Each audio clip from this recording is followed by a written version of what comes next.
Just thinking about this since I have one of these, how hard it was for me to figure this out when I first bought this. And I have two of these trucks, and I'll show you both of them in this video. But this is my Super Duty or F450 bucket truck. What I'm going to do is I'm going to kind of go around this truck and show you some of the good points and some of the things to look for if you're going to look for to buy one. If you're looking to buy one, really, and you don't know anything mechanical about one, you might want to look for one that's not just got out of the phone company or just got from the just came out from the power company or something like that, because typically, like this one here, I bought several years ago, and right away before I even started using it, I put over $2,000 in parts, not labor, parts on this truck. It had a misfire. It was intermittent misfire, so it didn't seem like anything when I bought it. But they had actually been having this for a while, and actually all it was carbon on the piston on that. But that caused them to drag the clutch, which caused the clutch to go out, which caused third gear to be bad synchro. And by the time I got it home, the guy who'd replaced the clutch, actually, the guy who bought it, and flipped it from an auction, had forgot to put oil in the back part of the reservoir in the transmission, because there's actually two portions to the transmission reservoir on this truck for a stick shift. Now, with your Ford body, you're safer actually if you can get a stick shift with the Ford. If you do get an automatic, probably the best thing to do, as far as the Ford chassis goes, is to, before you start using the truck, have the transmission rebuilt and have it filled with 100% synthetic oil, and make sure all the clutches are new, all the solenoids are new, and the valve body's been cleaned. Okay, because the transmissions are very weak in Fords. So just so you know that, if you're driving one of these and you bought one and you figure it's just going to work fine, you're probably going to have some issues there, because your tow bill could be $500 for 6 miles for this truck. And no, AAA does not tow these, just so you know. Some of the things I didn't know. The best lift, I have had really good luck with VersaLift. I heard Altec is really good, but Altec's, I've heard of a lot of problems with the hydraulic ram that goes inside this whole thing right here, having problems with the lines or the seals going out on that. This one I haven't had any problems with that, and I have several hours on it. If you're contemplating going between gas and diesel, and it's a couple $1,000s different, definitely buy the diesel truck, because the gas mileage is 30% better with the diesel than with the gas. So this truck here, being a 460 engine, gets about 4 to 8 miles a gallon. Yes, 4 miles a gallon city, 8 miles a gallon highway. So the diesel truck I have, that's even heavier than this, gets about 9 to 10 miles a gallon. It's hard to tell because I use the lift operates off of the engine idle on that truck. So it's kind of nice. This one has a generator. I haven't started it in a while, so you have to hold the thing up until the engine runs. I usually do this a few times before I do that. You have to hold it up until the engine is actually running, versus like, you usually when it starts to start, you have to shut, this is a totally different thing. You have to hold it up while the engine's running. You can be holding your key on there and it won't be cranking. So we'll see.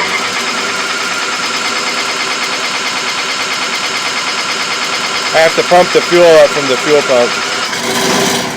So while it's running, see, I'm holding my key up and then I let off after it's running. That's the choke running right now.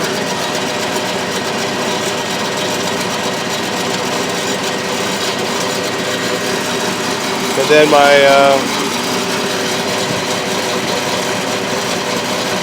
220 there. And this truck's kind of, the reason I still keep this truck is because the generator. The reason I keep this truck again is for the generator mostly, and it's really good when you're in the field to have that nice power. I do use it for painting, which is different than most guys do. So this is called a TEL29, and this is not an insulated boom.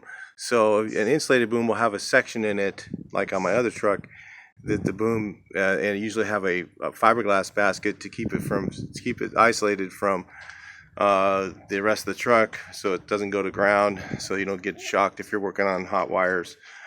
Those are the types of things to look for. If you need that type of service, you need to look for that. A couple other things to look for. You know, it's so hard to tell with the other things. You know, it's just, you know, try and find one if you can first that's been used for a while, that's not a phone company return, because typically, like I said, they're going to need, you know, plan on spending $5,000 to $6,000 in repairs when you get it. If you do that, add that into your budget. All right, let's go take a look at the other truck. So this is my 550 Ford Versalift SST 36, and what this is the middle section. So if you're looking at these online and you see this little middle section, the best thing about this truck right here is the outward reach.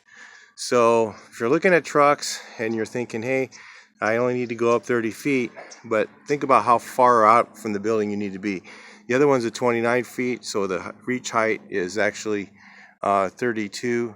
So these are typical numbers to look for. Usually they're 36 foot standing height. So your reach height's 42, something like that. So keep that in mind when you're looking for, you're looking for a 40-foot boom. Make sure it's a standing height 42, 40. Look at the model number; it'll tell you that. Okay. If you can, like I said, if you can afford the diesel, the best one to get is the early Power Stroke 7.3. The newer 6.0, 6.4, 6.2s, 6.6s have some significant issues.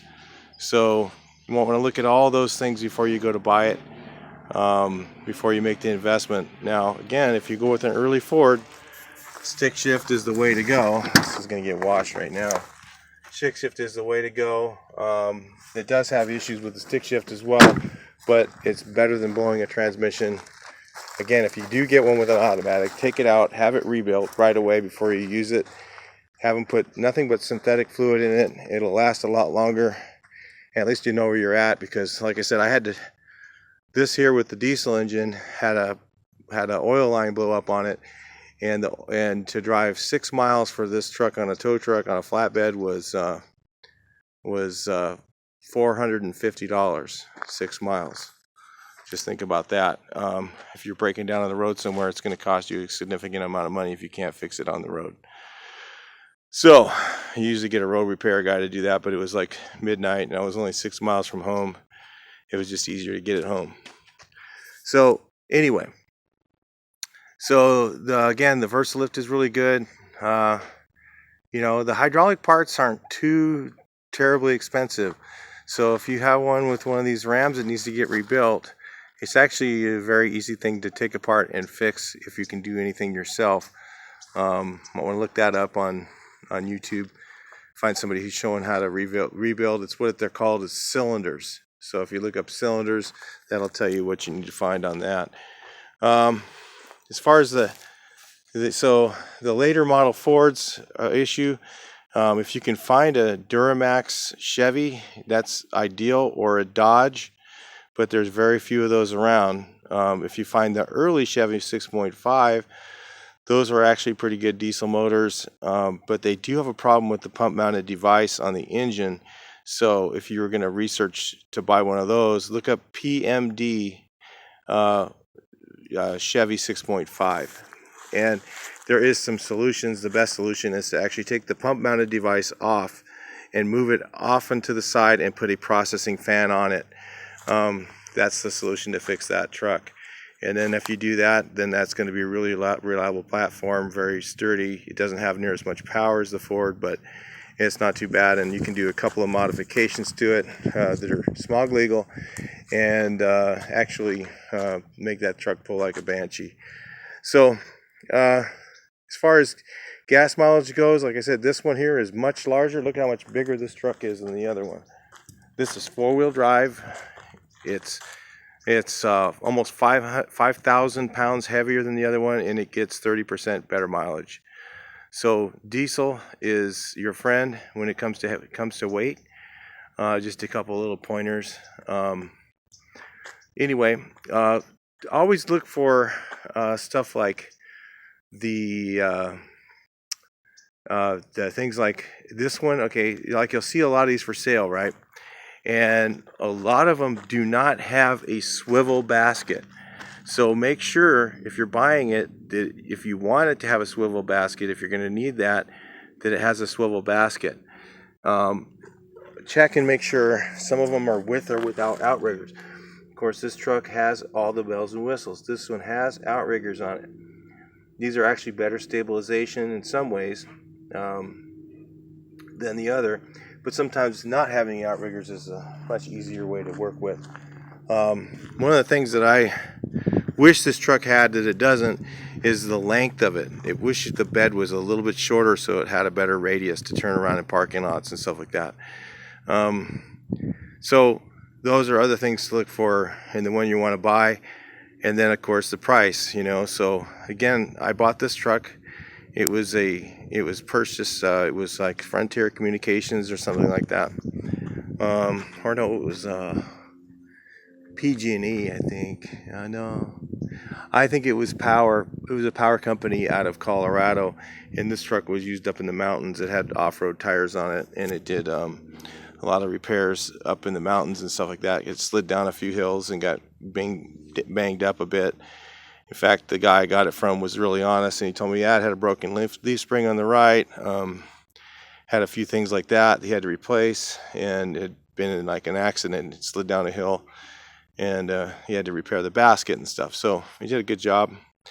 And again, before I used this truck, I put about 2,000 or so in parts into fixing it. So those are the types of things you're gonna need to look at. If you're just looking at one, like a phone company one you're gonna pick up, you got to factor that in, because you might think, oh wow, that's really good, they service their trucks really well. Maybe they change the oil really well, but there's a reason they're taking that truck out of service. And the reason this one was taken out of service because it slid down a hill, it was crashed.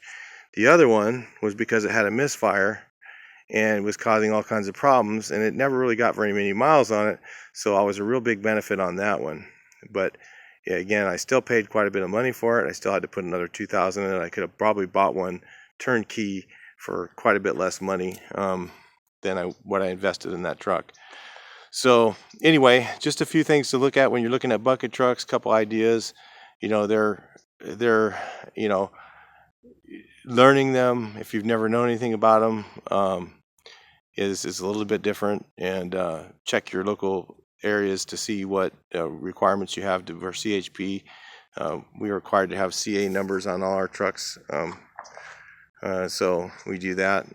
Some people say you're supposed to have a name. I don't really have a company name. This is my personal truck. So anyway, but yeah, they're probably supposed to have something like that. There's a lot of rules and regulations. Try and figure some of that stuff out so you know what you're getting into. They are expensive. They're expensive to maintain. They're expensive to use, but they do save me a lot of time, so that's why I have them. All right, so I'll talk to you in the next video.